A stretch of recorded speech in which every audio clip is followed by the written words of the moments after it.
Най-голямата лъжа, в която живеем днес, е усещането, че контролираме живота си. Вярваме, че скъпата кола пред блока е в безопасност, защото ключът е в джоба ни. Вярваме, че домът ни е защитен, защото е пълен с умни технологии. Истината ли? Всичко това е просто илюзия. И тя може да се разпадне за по-малко от минута. Толкова е нужно на съвременния престъпник, за да хакне компютъра на автомобила ви и да го подкара в тъмнината. Без аларма, без счупено стъкло, без изобщо да се доближава до оригиналния ви ключ. И докато вие стоите на тротуара в пълна безпомощност, телефонът ви избръмчава с нотификация от хакнатия ви рутер. Системата е блокирана. Изпратете откуп в криптовалута, за да си върнете достъпа. Ако това ви звучи като научна фантастика, значи изоставате от реалността. Модерни престъпни групи вече пробиха защитите на умни хотели в Европа и заключиха дигитално стотици гости извън стаите им, изнудвайки мениджърите за откуп. Днес тази технология се мести директно в домовете ни. Добре дошли в 2026 година. Времето, в което подземният свят спря да играе на сляпо и се превърна в софтуерен синдикат. Това, което виждаме днес, е нещо различно. Днес те не разбиват врати с щанди. Те правят дигитален одит на навиците ви, проучват следите, които оставяте в мрежата и атакуват там, където боли най-много. В емоциите ви, в страха за близките ви. Повечето хора все още вярват, че престъпният свят е примитивен. Истината е, че подземният синдикат днес се модернизира по-бързо от най-големите технологични компании. В киберсигурността има едно неписано правило. Всяка технология изминава 3 стъпки преди да се превърне в оръжие срещу вас. Стъпка 1. Една дигитална уязвимост се открива от учени в секретни лаборатории. Стъпка 2. Около 2 години по-късно тази дупка се прихваща от елитния подземен свят. Инженери, които пишат код за милиони на черния пазар. Стъпка 3, която е най-опасната фаза. Технологията става толкова евтина, автоматизирана и лесна за употреба, че пада в ръцете на обикновения уличен контингент. Днес ние се намираме дълбоко в третата фаза. Неща, които доскоро изглеждаха като фантастика, вече се случват по улиците ни. Да вземем автомобилите. Помните ли така наречените куфари?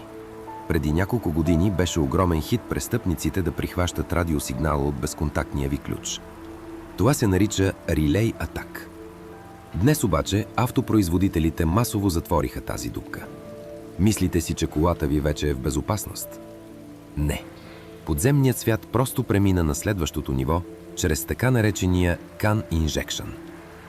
Модерните автомобили не са просто ламарина и двигател. Те са компютърна мрежа. Всички модули в колата си комуникират по една обща магистрала, наречена CAN шина. Киберспециалисти доказаха, че тази магистрала има брутална уязвимост. Тя вярва на всяко съобщение, без да изисква парола. Как точно беше разкрита тази схема в реалния свят? Всичко започва, когато известният киберследовател Иан Тейбър осъмва пред дома си и открива, че неговата Toyota RAV4 е открадната без никаква следа.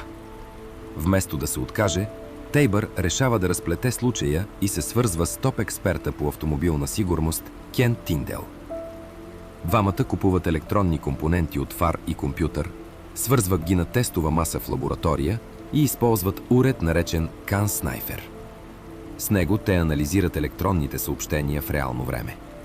И тогава откриват шокиращата истина. Ако изпратят специфичен софтуерен пакет през окабеляването, централният компютър се подлъгва, че командата идва от фабричния ключ. На улицата днешният крадец използва точно тяхното откритие. Той отива пред колата ви, откопчава съвсем леко предния ви подкалник и се закача директно за буксата на предния ви умен фар. Защо? Защото кабелът на фара е директно свързан към същата тази вътрешна компютърна магистрала. През фара престъпникът инжектира зловредния код с устройство, което Иан Тейбър открива, че е маскирано като обикновена Bluetooth колонка JBL. Компютърът на колата получава команда. Аз съм легалният ключ, отключи вратите и запали двигателя. Всичко отнема 15 секунди. Фабричният имобилайзер дори не разбира какво се случва. Но престъпната еволюция отиде още по-далеч с електромобилите. Те се насочиха към публичните зарядни станции. При официалните проучвания върху международния стандарт за зареждане ISO 15118, инженерите използваха специализирани софтуерно дефинирани радиостанции. С тях те прихванаха високочестотните сигнали, които текат по самия кабел за зареждане. Оказа се, че кабелът не пренася само ток. Между станцията и автомобила тече сериозен обмен на дигитални сертификати. Изследователите успяха да извършат така наречената атака човек по средата, като инжектираха фалшиви данни по време на сесията за зареждане. Хакерите вече използват точно такива компрометирани зарядни станции.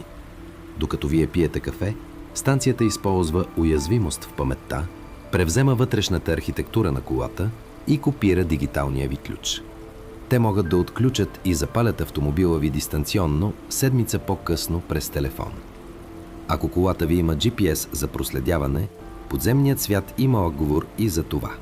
Забравете за старите заглушители, които просто спираха сигнала. Днес синдикатите използват GPS спуфинг. Те излъчват фалшиви координати.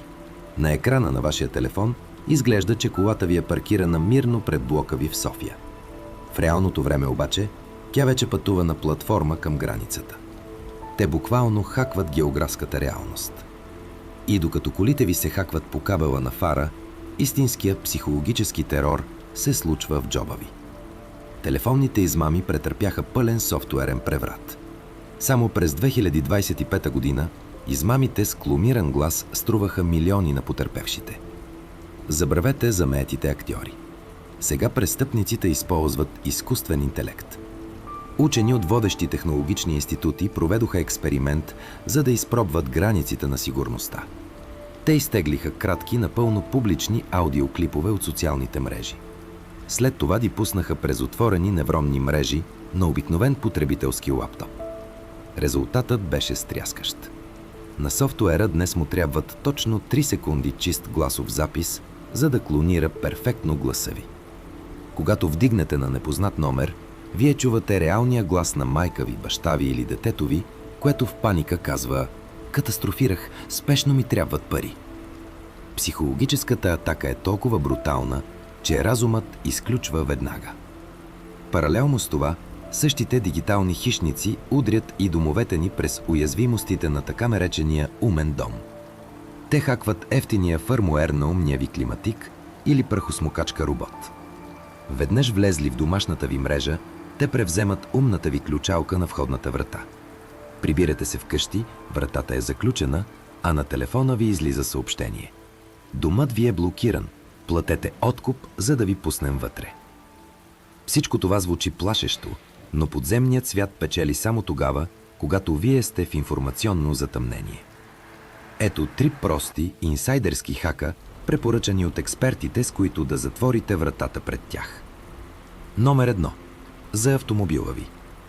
В настройките на мултимедията на модерните коли активирайте опцията за рестрикция на данните за външните портове. Това принуждава компютъра на автомобила да ги използва единствено за трансфер на енергия, като блокира софтуерната комуникация. А срещу GPS измамите инсталирайте втори скрит тракер, който работи през наземните клетъчни кули на мобилните оператори. Сателитният сигнал може да се излъже, но реалната физическа антена на пътя винаги знае къде се намирате. Номер 2. За умния ви дом. Никога не закачайте умната си брава и прахосмокачката на същата мрежа, на която държите телефона си с банковите приложения. Влезте в рутера си и активирайте мрежа за гости. Вържете всички умни уреди умишлено там. Дори утре хакер да пробие защитата на китайския робот, той ще остане изолиран в мрежата за гости и няма да може да стигне до бравата на вратата ви. Номер 3. За семейството ви. Въведете семейна парола.